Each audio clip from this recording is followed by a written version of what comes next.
my workshop, and hopefully today we're going to get this thing finished.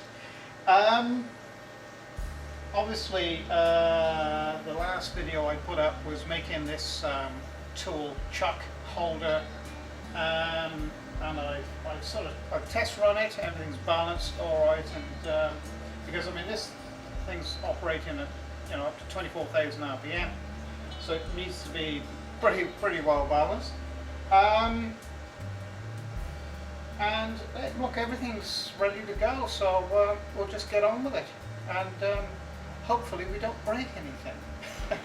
Okay, at the moment the machine is in its home position, which is the normal position where you change a tool.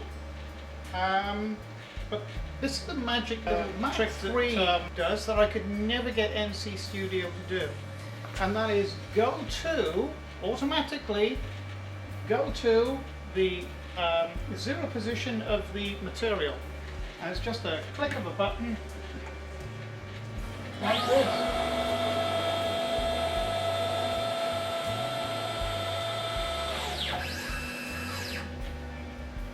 And there it is, ready to start. At the same token, I can make it go to the home position.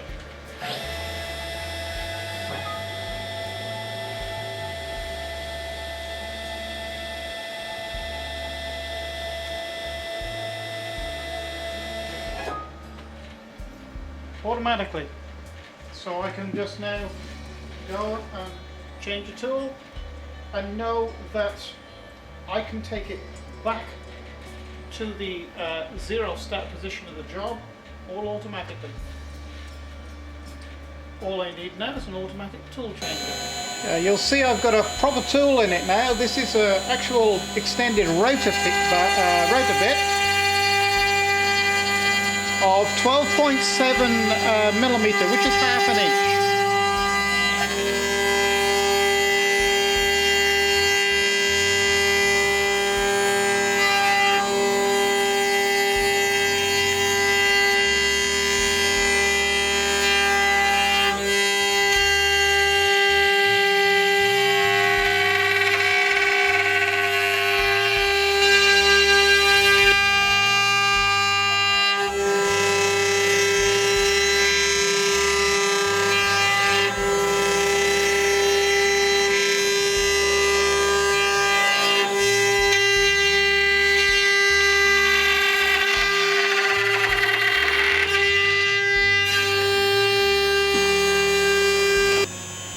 You notice I've got a little bit of breakout here.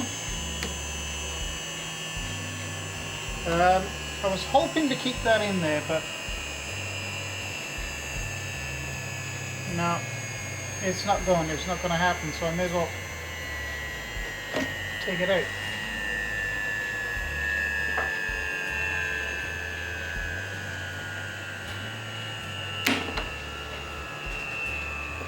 Come on, I'm sure it'll be alright.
Like to take the first cut very slowly and quietly.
say, I'm not sure whether I mentioned it earlier, but that spindle is now operating at 18,000 RPM.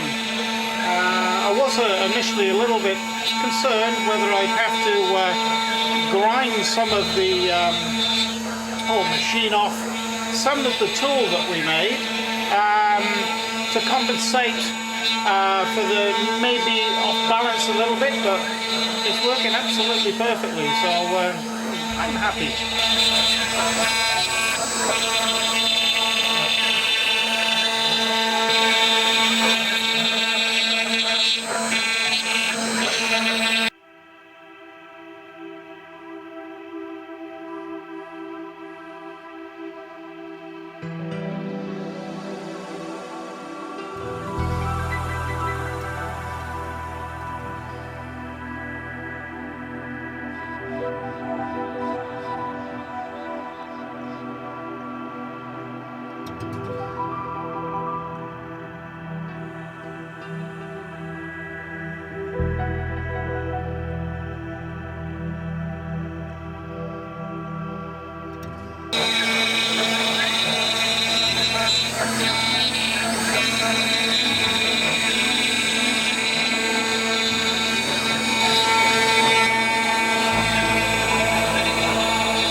Well, there it is.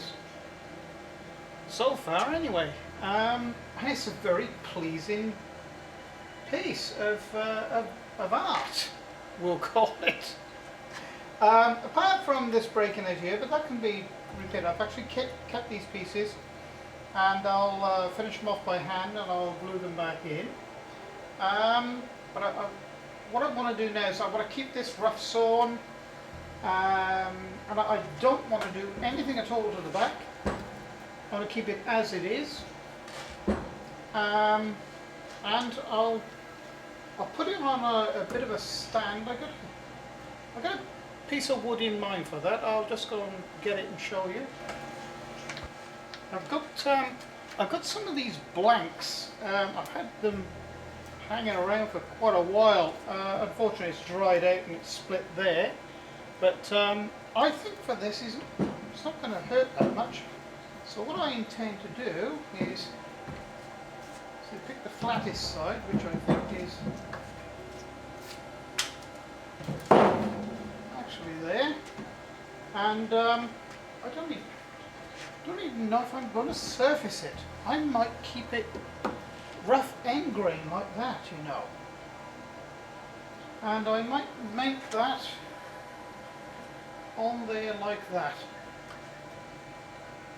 I don't know, I might give it a skim and surface it off, but I quite like it rough like that. Alright, so there it is, and it's, well, I like it. And I suppose you're wondering, well, where's the wine rack part of it? Well, I'll show you.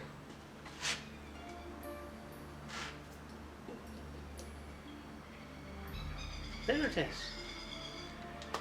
So I hope you've liked today's effort from me. A lot of people are asking too what type of finish I'm using. Well, this finish is linseed oil. I like using that on raw wood, and I have only treated the material that I've, or the area that I've machined. I wanted to leave the rest of it just raw wood, rough sawn, because I think it adds more character and, well, certainly gives a talking point. So until next time, I should say probably, I hope you've enjoyed this video, and if you have, please subscribe or share to your friends if you think they would like it. Press like, as always. Red box up in the top corner there, press that. It'll take you to my YouTube channel where there's all sorts of things there that you may like. So all that's left from me now is to say bye for now and cheers.